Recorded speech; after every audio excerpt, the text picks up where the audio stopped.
아리조나에 가면은 숲이 있습니다. 거대한 나무들이 있는 숲이 있습니다. 캘리포니아에서 오래 사신 분들은 세상의 중심이 캘리포니아라고 생각하실지 모르겠습니다. 그런데 다른 데도 숲이 있습니다. 레드우드 트리 같이 거대한 이러한 나무들이 큰 나무들이 있습니다. 그리고 거기 그 선명한 bark, 이 껍데기가 있고 나이테가 굉장히 큰 그런 나무들이 아리조나에 있습니다. 미국에서도 Federal Government에서도 거기를 National Forest로 지정을 하여서 많은 사람들이 매해 가고 있습니다. 그런데 여러분 생각하는 그런 아시는 숲과는 좀 다른 면이 있습니다. 굉장히 거대하고 키가 크고 숲이라고 부를 만큼 많은 양의 나무가 있지만 그 나무들에게는 잎이 없습니다.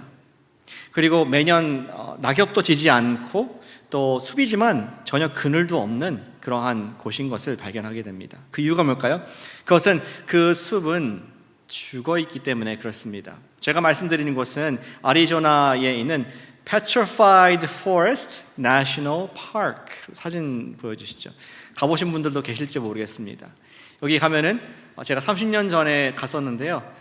I guarantee 그때랑 똑같은 모습으로 그대로 있을 것으로 생각이 됩니다. 오늘 아침에 비가 부슬부슬 왔죠. 주님을 찬양합니다. 좋으세요? 이 지역에서는 기적과 같은 정말 우리 가나안 땅에 이렇게 비를 주시는 것 같은 그런 은혜입니다. 그런데 이렇게 비가 오게 되면은 저희 집 앞에 아파트 앞에 사이드웨이 워크에 크랙에서 잡초가 나옵니다. 여름에 잘 정리한 정원사가 다 잘랐는데 이런 비가 오면은 잡초가 그걸 뚫고 땅을 뚫고 나오게 됩니다. 어떻게 해서든지 나옵니다.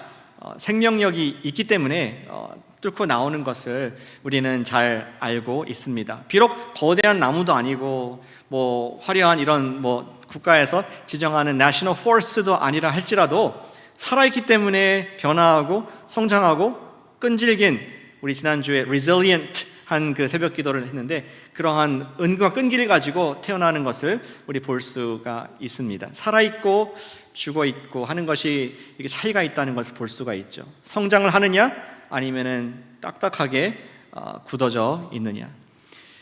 저는 여러분들의 또 우리의 신앙을 좀 돌아보길 원합니다. 여러분들의 신앙은 10년 전에 비해서 20년 전에서 30년 전에 비해서 얼마나 달라졌습니까? 어떤 분들은, 아니 대부분의 분들은 변화가 많이 있으실 것 같습니다. 제가 여쭤보면은 목사님, 제가 원래 이런 사람이 아니었습니다. 그런데 예전보다 더욱더 단단해진 것 같습니다. 예전에는 힘든 일이 있으면은 죽겠다 하는 말을 많이 했었는데 힘든 일이 있으면은 주여란 말이 나오고 또 이제 믿음의 둥지가 좀 커져가지고 웬만한 이런 바람에도 내가 믿음으로 반응하는 모습을 보입니다. 할렐루야!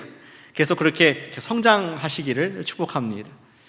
그런데 또 어떤 분들은 오늘 나의 신앙의 모습이나 10년 전의 모습, 20년 전의 모습, 30년 전의 모습, 어떤 크리스천으로서 큰 둥지가 있고 나무처럼 보이기는 하지만 변화가 없는 그런 모습도 아까 petrified forest 같이 규화목, 어떤 이유인지 모르지만 화산이든지 뭔가 지구 변동에 의해서 이러한 돌로 된 화석화된 신앙은 되지 않는지 우리가 돌아보게 하는 것이 오늘 말씀입니다.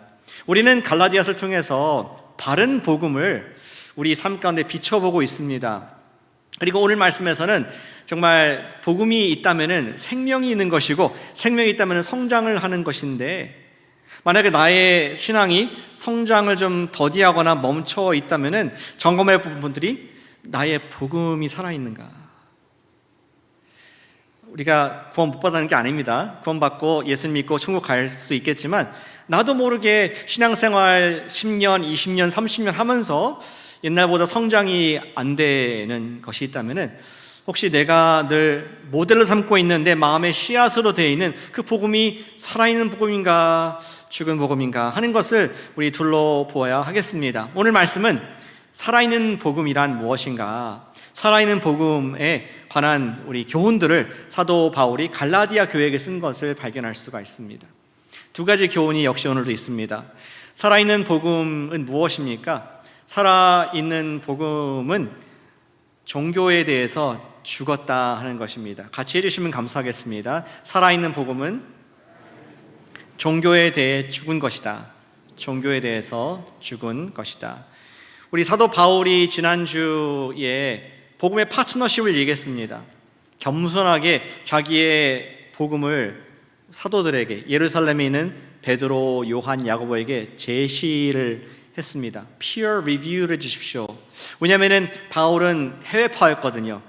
우리 베드로와 다른 사람들은 국내파, 예루살렘에서 복음을 받고 거기서 성령 체험을 하고 예수님의 사도가 또 사역을 했습니다. 근데 바울은 다메섹이라는 외국에서, 그리고 아라비아라는 외국에서 전도하고 이방인의 사도로서 세움받았습니다. 조금 다른 색깔의 복음을 갖고 있었습니다. 그래서 그런 겸손하게 자기의 복음을 베드로와 야고보와 요한에게 제시를 하고, 당신의 복음 같은가 비교해 보십시오 했더니 그 결과 똑같다.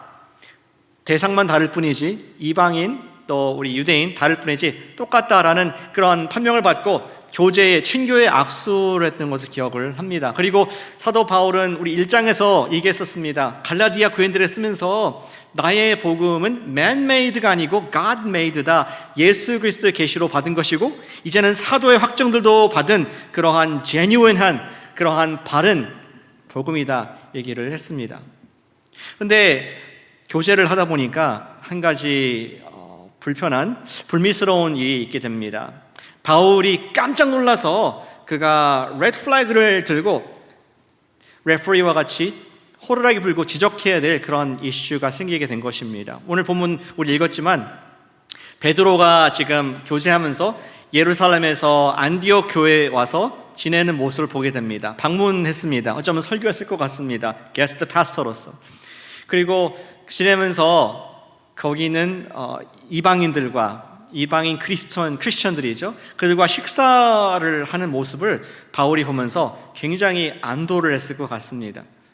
베드로는 유대인으로서 이방인들과 이렇게 식사하는 거 어떻게 생각하는가, 그들의 전통에 좀 유대인의 전통에 맞지 않는 것이기 때문에 걱정했었는데 베드로는 그냥 쿨하게 식사를 같이 하는 것입니다. 아, 그랬었구나. 예전에 사도행전에 보니까 베드로를 성령님께서 고넬료의 집에 보내셔가지고, 로마의 장교이죠, 보내가지고 하나님께서 거룩하게 하신 것을 네가 속되다 하지 말라, 그런 비전도 보여주시고 같이 식사했던 기억이 있습니다. 그때 성령님께서 고넬료와 고넬료 온 집안에 임하여서 이 사람들 똑같은 우리 크리스천이구나, 예수님의 제자이구나, 이방인도 구원하셨구나 하는 것을 1차적으로 배웠기 때문에 이제 베드로는 좀 진보적인 크리스천이 된 겁니다. 요즘에 그런 진보적인 것이 아니라 좀 더 오픈 마인드된 그러한 크리스천이 되어서 이제 안디옥에 오니까 많은 헬라인들이 있는 것입니다. 쿨하게 같이 밥을 먹을 수 있는 그러한 믿음이 성장한 그런 모습을 우리 바울이 보게 되었습니다. 그런데 예루살렘에서 정통 유대교에서 자라고 크리스천이 된 사람들이 안디옥 교회에 온 것이었습니다. 이번에 저도 예루살렘에 이스라엘에 3월달에 갔다 오지 않았습니까? 근데 간 날이 금요일 날이었고 토요일 날 지냈습니다. 근데 정말 온 나라가 안식일 준비하고 안식일을 지키더라고요. 곳곳에서 길거리 골목에서 이 키파를 쓰고 또 까만색 옷을 입고 이런 긴 턱수염하고 기도하는 그런 모습들, 또 이제 엘리베이터도 안식이니까 쉬어야 된다 그래서 못 누르도록 모든 층에 다 쓰는 겁니다. 띵띵띵띵띵띵 올라갈 때마다 자동 눌려져 있습니다. 안식일에는. 이런 엄숙한 분위기 속에서 나도 뭔가 좀 지켜야 될 이러한 좀 외국인이지만 그러한 분위기를, 종교적인 분위기를 많이 느낄 수 있었습니다. 그게 지금 21세기인데 1세기 때에 유대교는 얼마나 강력하게 율법과 이런 전통이 타이트하게 잘랐을까 하는 상상해 볼 수 있는 것이죠. 그들이 지금 안디옥에 왔을 때에 베드로가 먹던 식탁에서 밥 숟갈을 내놓고 도망을 가게 됩니다. 마치 함께 하지 않았던 것처럼 팔짱을 끼고 이렇게 뒤로 빠지는 모습을 보이게 됩니다. 자기도 모르게 그렇게 했을 것 같습니다.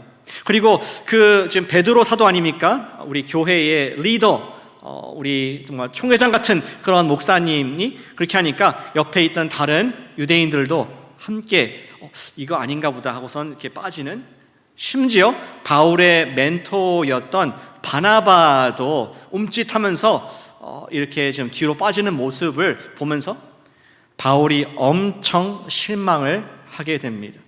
바울은 이것에서 지금 엄청 지적을 해야겠다는 생각을 하게 되고, 오늘 읽으신 본문 11절에 그 말씀이 나와 있습니다.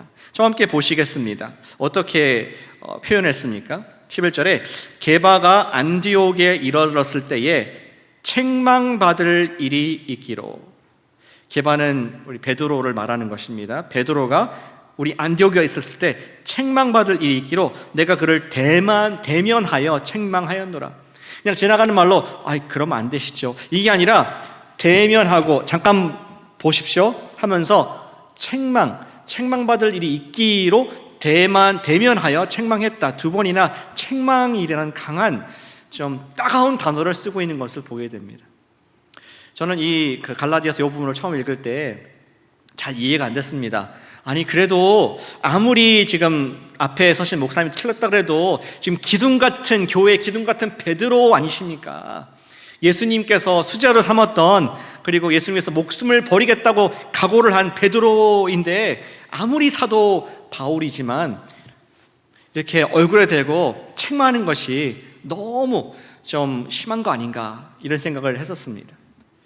그런데 팬데믹을 이제 좀 뒤로 하면서 생각이 좀 바뀐 것을 보게 됩니다.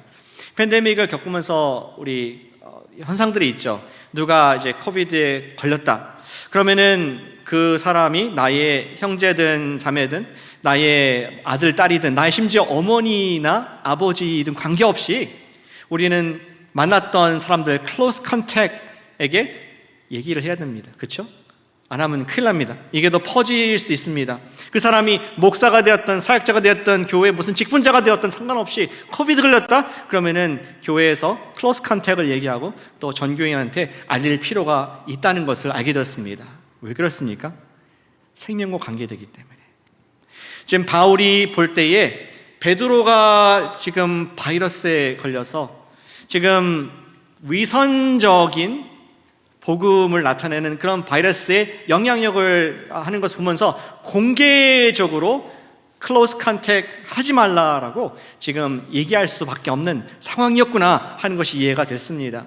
안디옥이라는 우리 선교의 전초 기지, 이방인들을 향한 복음의 지금 헤드쿼터인데 여기에서 복음이 잘못되게 되면은 이방 선교뿐만 아니라 지금 아끼고 사랑하는 딸 같은 교회인 안디옥 교회가 무너질 수 있구나, 생명과 관계된 일이라고 느꼈던 바울은 체면 불수하고 지금 바른 말을 하는 것을 보게 됩니다. 뭐라고 얘기했습니까? 14절에 이렇게 말하고 있습니다. 베드로에게 말합니다. 너를 볼 때 나는 그들이 복음의 진리를 따라 바르게 행하지 아니함을 보고 모든 자 앞에서 게바에게 이르되 내가 유대인으로서 이방인을 따르고 지금 바울이 베드로가 복음의 진리를 따라 바르게 행하지 아니함을 보고 지적했다라고 말씀하고 있습니다. 무슨 말입니까? 베드로 선생님, 사도 베드로, 당신도 바른 복음의 진리를 받지 않았습니까? 예수님의 제자 아닙니까? 근데 당신이 믿고 있는 그 복음이랑 행하는 거랑 미스매치, 맞지 않네요. 미스얼라인 되어 있네요. 이것은 호루라기 불면서 잘못된 것입니다 라고 지금 바울이 지적하는 모습을 볼 수가 있는 것입니다. 왜 그랬을까요? 왜 이런 외식하는 복음의 바이러스를 우리 베드로가 얻게 되었습니까? 왜 내가 유대인들, 헬라인과 있을 때는 자유로운 복음 안에서 우리 형제다 하고 밥도 같이 먹다가 갑자기 딴 사람이 보는 눈이 생기자 뒤로 가서 마치 내가 그들과 교제 안 하는, 그들의 법을 지키는 사람인 것처럼 외식하는 그러한 바이러스에 걸렸을까? 그것은 오늘 본문에도 나와 있지만 그가 두려워했기 때문이라고 말씀을 하고 있습니다. 그들이 두려워서, 그들의 판단이 두렵고 유대인들의 전통과 또 소셜 프레셔가 너무 심해져서 지금 베드로는 자기도 모르게 훔칫 그런 행동을 하게 되었다는 것을 얘기했고, 바울이 바로 그것을 지적을 하고 있는 것이죠. 우리 바울은 이 기회를 통하여서 지금 안디옥에 있었던 이 일을 기해서 갈라디아인들한테도 분명하게 얘기하길 원합니다. 정말 살아있는 복음, 바른 복음이 무엇이냐 하는 것을 2장 16절에서 분명하게 말씀해 주고 있습니다. 제가 믿기로는 갈라디아서 2장 16절이 갈라디아 전체의 핵심 구절이라고 생각합니다. 뭐냐고요? 처음으로 우리 베드로가 이신득의라는 구원의 개념을 여기서 얘기를 했습니다. 갈라디아서가 첫 서신서 아니겠습니까? 그 뒤에 로마서에서 확장해서 말씀하지만 처음으로 정리를 한 것이 바로 이 구절입니다. 그것을 나중에 마틴 루터가 픽업해가지고 종교개혁의 캐치프레이즈 삼았죠. 솔라 피데, 오직 믿음으로 말미암아 의롭게 된다. 바로 바울이 정리한, 지금 복음이 아주 위태롭게 된, 복음이 죽게 된 상황 가운데 했던 정리를 가지고 우리 마틴 루터가 픽업한 것입니다. 16절 말씀 다시 보겠습니다. 사람이 의롭게 되는 것은 베드로에 말하는 겁니다. 베드로, 사람이 의롭게 되는 것은 율법의 행위로 말미암음이 아니요 오직 예수 그리스도를 믿음으로 말미암은 줄을 알므로 우리도 그리스도 예수를 믿나니 율법의 행위로서가 아니고 그리스도를 믿음으로써 의롭다함을 얻으려 함이라. 율법의 행위는 의롭다함을 얻을 육체가 없느니라. 오직 믿음으로써 의롭게 된다라고 말씀을, 정리를 간결하게 해주고 있습니다. No 율법, 오직 믿음. 여기에 의롭게 된다는 표현이 있죠. 지금까지 등장하지 않았던 그런 용어입니다. justify, 법적인 용어입니다. 이 법적인 용어를 우리 의롭게 된다는 것을 이렇게 정의를 할 수가 있겠습니다. 어떤 사람이 법정에서 무죄의 선고를 받고 그 결과 죄를 범하지 않은 사람이 누릴 수 있는 모든 특권을 누릴 수 있게 되는 것을 의미한다라고 여러분들 가스펠 라이프의 교재에 나와 있습니다. 다시, 우리가 의롭게 된다는 것은 법적인 용어로서 내가 죄를 짓지 않은 모든 사람이 누릴 수 있는 모든 혜택을 누리게 된다는 것을 말하는 것이죠. 다시 말해서 여전히 죄를 지었습니다. guilty입니다. guilty. 법정은 guilty지만 판사가 사면해 주어서, 그래서 자유인과 같은 똑같은 모든 권리를 누리게 되었다 하는 것이 의롭게 되었다라는 뜻을 말씀하고 있는 것입니다. 이렇게 비유해 볼까요? 여러분들이 그럴 일 없으시겠지만 여러분들이 잘못을 범하여 큰 잘못을 범하여 100만 불의 페널티를 물게 되었다고 생각해 보시기 바랍니다. 여러분들이 형편에 따라서 그 무거운 지금 부가금을 얻고 형편에 따라서 매달 100불씩 갚는 그런 페이먼트 플랜에 여러분들께서 어플라이를 했습니다. 그리고 100불씩 내고 있습니다. 근데 마음 한켠은 너무나 무겁습니다. 우리 100만 불을 한 달에 100불씩 갚으려면 몇 년이 걸릴까요? 계산이 안 되네요. 어쨌든 인피니티, 무한대 죽고 나서까지 갚아야 되는 그런 어마어마한 짐을 지고 살기에 너무 힘들었습니다. 그런데 코트 데이트에 가가지고 판사 앞에 섰는데 판사가 놀라운 긍휼과 인자함과 은혜로 말미암아 사해 줍니다. 100만 불을 그냥 다 탕감해주고 용서, forgive 해준다고 가정해 보시길 바랍니다. 아마 여러분들은 엄청 기쁘고 여러분들의 삶에 날개를 단 듯한 그런 자유를 누리시게 될 것입니다. 지금 의인이 되었다는 것이 그러한 것입니다. 한 것은 하나밖에 없습니다. Thank you, Lord. 예수님을 믿음으로 말미암아 의롭게 된 것이지 네가 100불씩 돈 내서 의롭게 된 것이 율법으로서는 할 수 없다. 이렇게 얘기를 하고 있습니다. 이러한 복음에 대한 설명을 바울이 하면서 베드로에게 지금 설명을 합니다. 당신이 뭐를 잘못했는지, 왜 이것이 큰 문제가 되는지를 17절과 18절에서 말씀을 하고 있습니다. 18절 보니까 만일 내가 헐었던 것을 다시 세우면 내가 나를 범법한 자로 만드는 것이라, 이런 표현을 하고 있는데요. 이런 겁니다. 만약에 아까 다시 우리 벌금 예화로 돌아가가지고 판사가 나를 용서해줬습니다. 100만 불의 파인에서 용서를 해줬습니다. 근데 여러분들이 계속해서 코트에 100불씩 그 뒤에도 계속 내고 있다면은 판사가 어떻게 생각할까요? 아니, 저 사람 나를 뭐로 알아? 지금 판사를 모독하는 것 아니겠습니까? 판사가 You are free, not guilty, 모든 것을 면회해 주었는데 여전히 100불을 내고 있어? Who does he think I am? 나를 무시하고 나의 은혜를 아무것도 없이 만드는 것이 아닌가 하면서 판사를 모독하는 것 아니겠습니까? 지금 바울이 그런 말을 하는 것입니다. 당신 베드로가 지금 율법을 지키려고 하는 것은 예수 그리스도에 대한 모독이다. 우리가 알고 있는 그러한 살아있는 복음이 아니라 율법의 죽은 복음을 당신이 삶으로 나타내는 것이고 위험한 것이다. 이러한 표현을 해주고 있습니다. 오늘 본문의 19절에 말하고 있죠. 내가 율법으로 말미암아 율법에 대하여 죽었다. 우리가 취할 자세는 무엇이냐? 우리 예수님을 믿음으로 구원을 받은 저와 여러분이 취할 자세는 우리가 율법에 대해서 죽은 것으로 여기시기를 축복합니다. 아멘. 율법에 대해서 죽은 것을 여기라. 우리의 있는 그 페이먼트 플랜이 끝났다. 어떠한 우리가 페이먼트도 안 해도 된다. 이것을 죽은 것으로 여기라 이렇게 말하고 있는 것입니다. 바울은 바른 복음을 깨닫고 율법을 지켜 하나님을 기쁘시게 할 수 없고 의롭게 될 수 있음을 알게 되고 율법에 대해서 우리가 끝났다, 죽었다라고 선포를 하고 있습니다.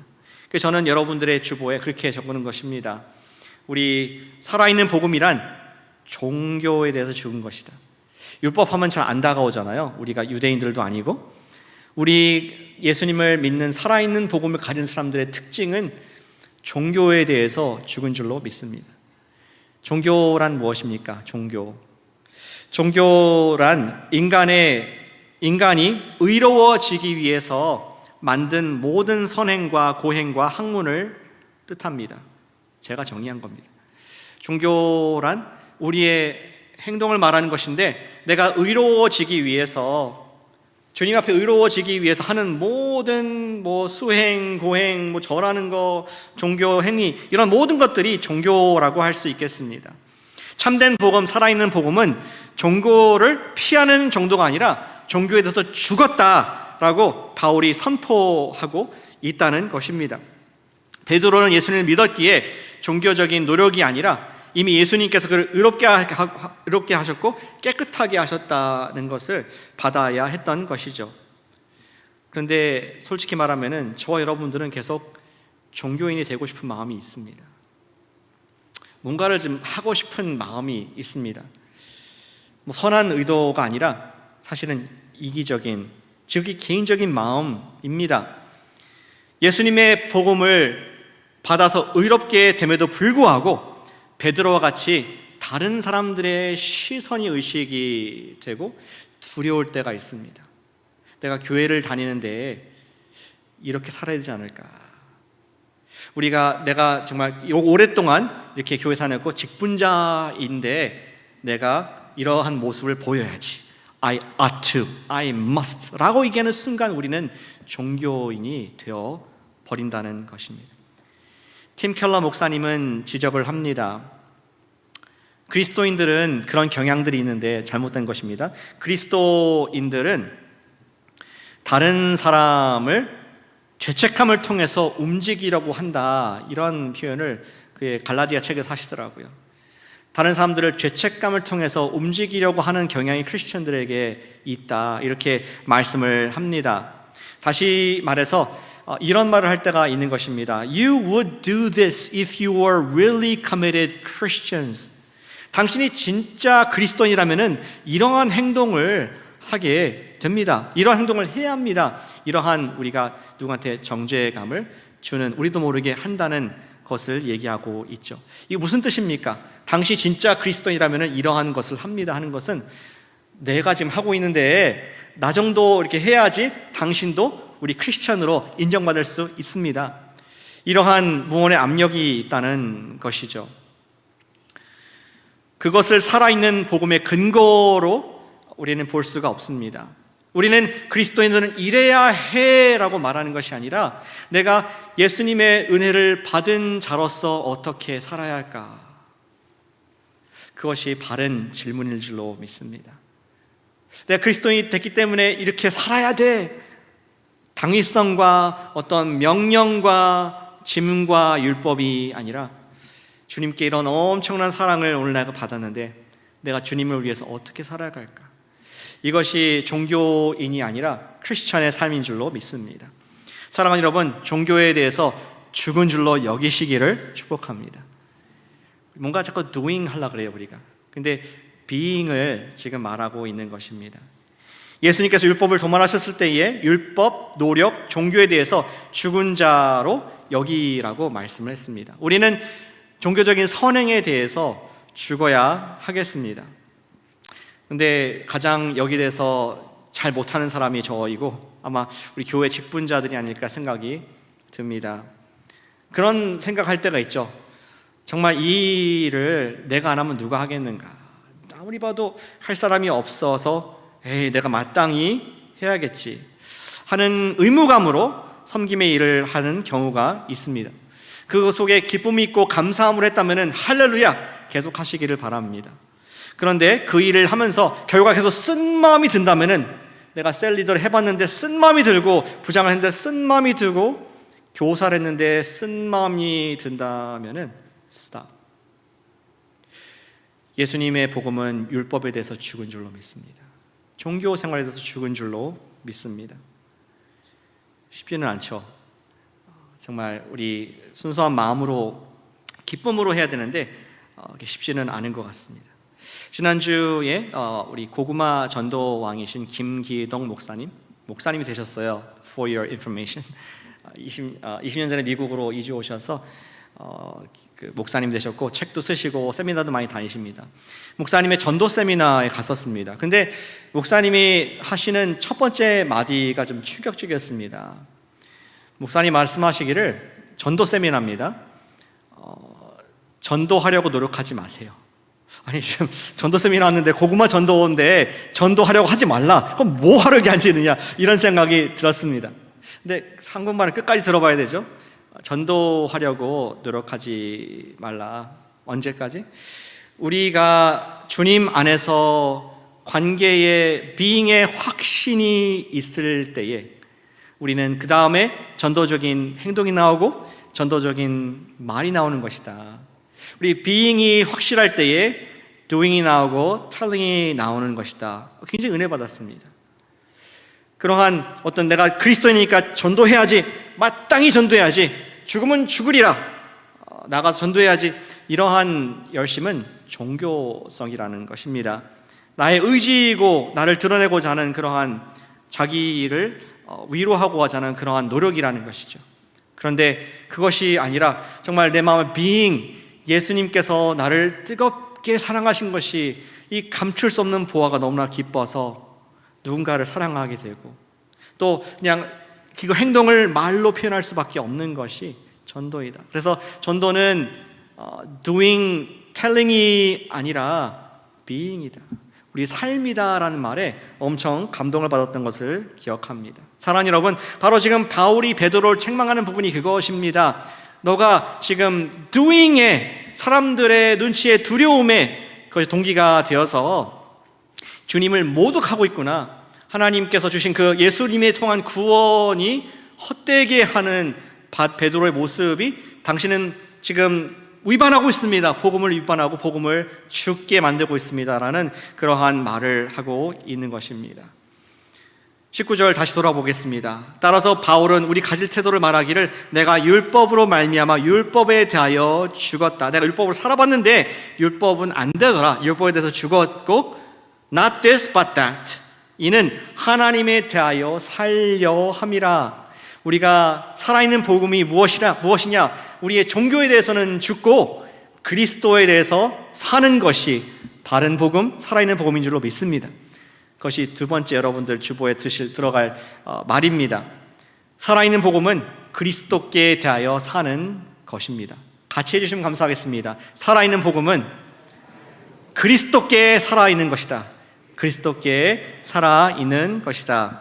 바울은 그가 복음에서 발견한 그 진리, 그것을 베드로에게 확인하면서 우리는 종교의 율법의 그 이방인과 먹는 이런 관습에서 죽은 사람들이고 예수님의 은혜로 말미암아 이제는 예수를 위해 사는 사람 아닙니까? 하면서 그 멋진 찬송시 갈라디아서 2장 20절을 그가 얘기를 하고 있는 것입니다. 그의 마음에 있는 신앙을 입술로 노래하는 것이 2장 20절 말씀입니다. 내가 그리스도와 함께 십자가에 못 박혔나니, 무슨 말입니까? 내가 전에는 율법을 통해서 뭔가 종교를 통해서 스스로 의로워지고 하나님을 기쁘시게 하는 것에 예수님이 돌아가실 때 함께 못 박아서 죽었다. 나는 종교에 대해서 죽은 사람입니다.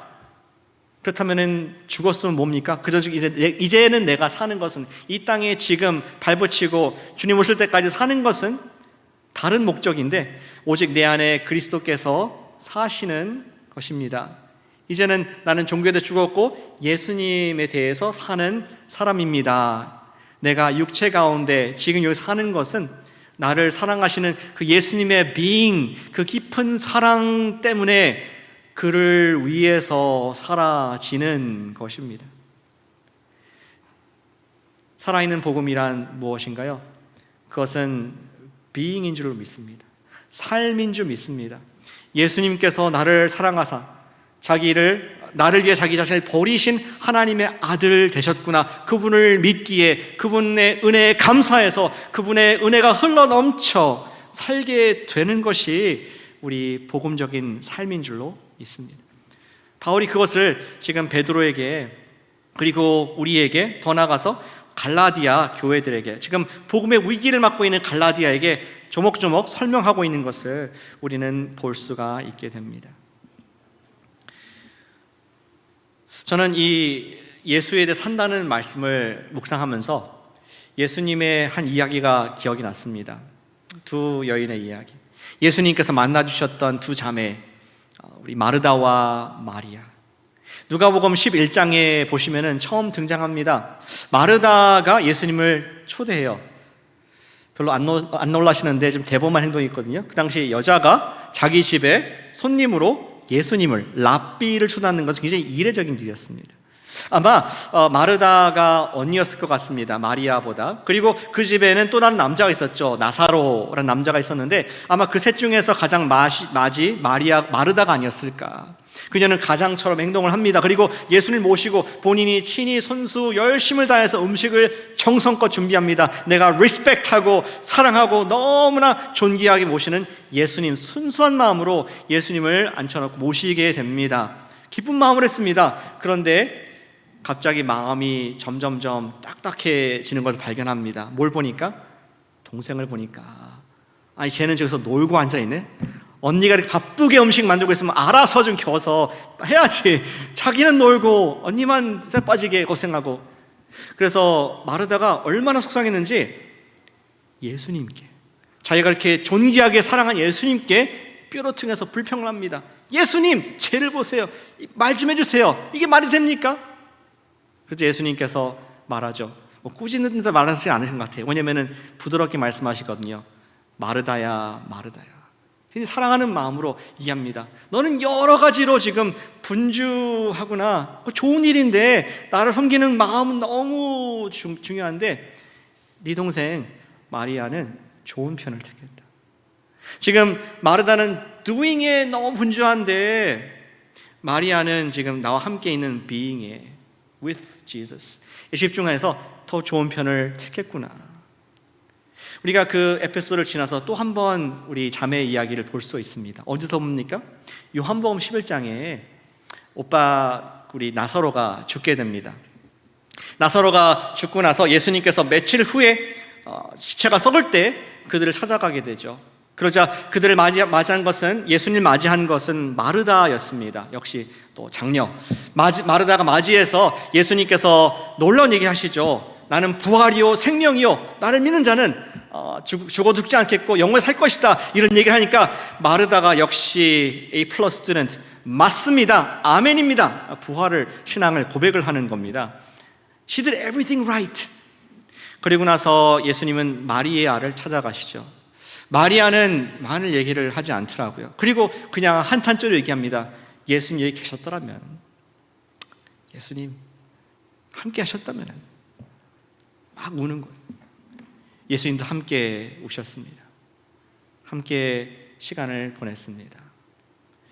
그런 일들을 뒤로 하고 또 한 번 마리아가 나오는데, 그것은 예수님 십자가 아래에서 예수님을 향해서 울고 있고 아파하는 마리아, 예수님과 함께하고 싶고 예수님을 사랑하고 저분이 하나님의 아들로 믿고 그가 지금 세상 죄를 지고 가시는 그 모습, 그것을 한탄하고 아파하고 끝까지 자리를 지키는 마리아의 with Jesus, being의 모습을 또 발견하게 됩니다.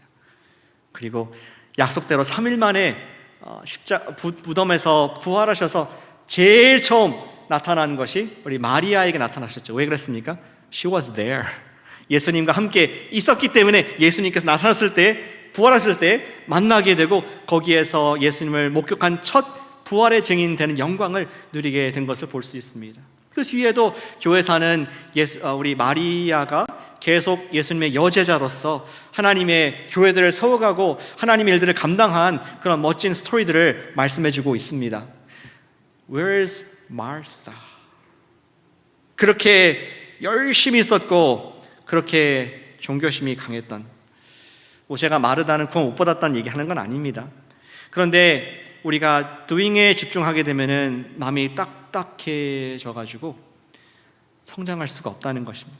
오직 우리가 예수님과 함께 우리의 그 나를 구원하시고 나의 믿음의 주 되신 예수님이 내 마음에 항상 오늘 비와 같이 척척히 젖어 있을 때에만 우리는 화석화되지 않은 살아있는 복음을 소유하게 될 줄로 믿습니다. 여러분들은 어떠한 예수님을 믿고 계십니까? 여러분들에게 이를 요구하시는 도잉의 예수님을 오늘도 믿고 계십니까? 아니, 나와 함께 하고 싶은, 나의 함께 친구가 되시는 비잉의 예수님을 바라보고 계십니까? 사랑하는 여러분, 우리가 지난주 새벽 기도를 통하여서 resilient, 예수님과 함께 시간을 보내는 것을, 주님의 그 생수의 강에 나의 영적인 뿌리를 내리고 거기에 거하는 연습을 했습니다. 우리가 거기 계속 머물러 있기를 원합니다. Being with Jesus. 왜냐고요? 예수님께서 초대하고 계시기 때문입니다. 요한복음 15장 15절 말씀에 이렇게 되어 있습니다. 예수님께서는 먼 미래에 본인이 십자가에서 돌아가실 걸 바라보면서 구원을 이루실 것을 기대하시면서 이렇게 제자들에게 얘기하셨습니다. 이제부터는 너희를 종이라 하지 아니하리니 종은 주인이 하는 것을 알지 못함이라. 너희를 친구라 하였으니 내가 내 아버지께 들은 것을 다 너희에게 알게 하였습니다. 아멘. 여러분들은 여러분 직장에 버스하고 시간을 보내기 원하세요? 친구랑 보내기 원하십니까? 버스랑 보내고 싶은 분들은 조금 문제가 있는 분들이시죠? 예수님을 너희가 날 주라고 맞는데 부르지만 나는 너희를 친구로 초대하길 원한다. 그냥 편하게 만날 수 있는 친구, 뭔가 업무를 주고 상의하고 결과 업적을 내는 바스가 아니라 이제는 내가 십자가에서 다 이루었으니 나와 친구하자. 우린 그분과 친구할 수 없는 사이, 친구 먹을 수 없는 사이입니다. 그런데 예수님께서 친구하자 하면은 친구가 되는 줄로 믿습니다. 우리가 살아있는 복음을 매일 누리기 위해서, 그리고 아까 종교성이 있는 우리 종교인이 되고 싶은 마음이 있다는 그것을 누르고 죽음을 여기기 위해서는 날마다 우리 생명의 강이신 예수님의 그 사랑의 십자가 부활 사랑의 깊이 우리 뿌리를 내려서 내가 누구인가, 주님께서 나를 얼마나 사랑하시고 얼마나 나를 소망하고 계시고 존귀하게 계시는가, 그것을 매일 우리가 흠뻑 마실 때에 우리는 매일 doing과 또 telling까지도 하게 되는 진정한 성령의 열매를 맺는 자녀들 줄로 믿습니다. 우리 종교인이 아니라 그리스도인 되시기를 축복합니다. 아멘. 기도하시겠습니다.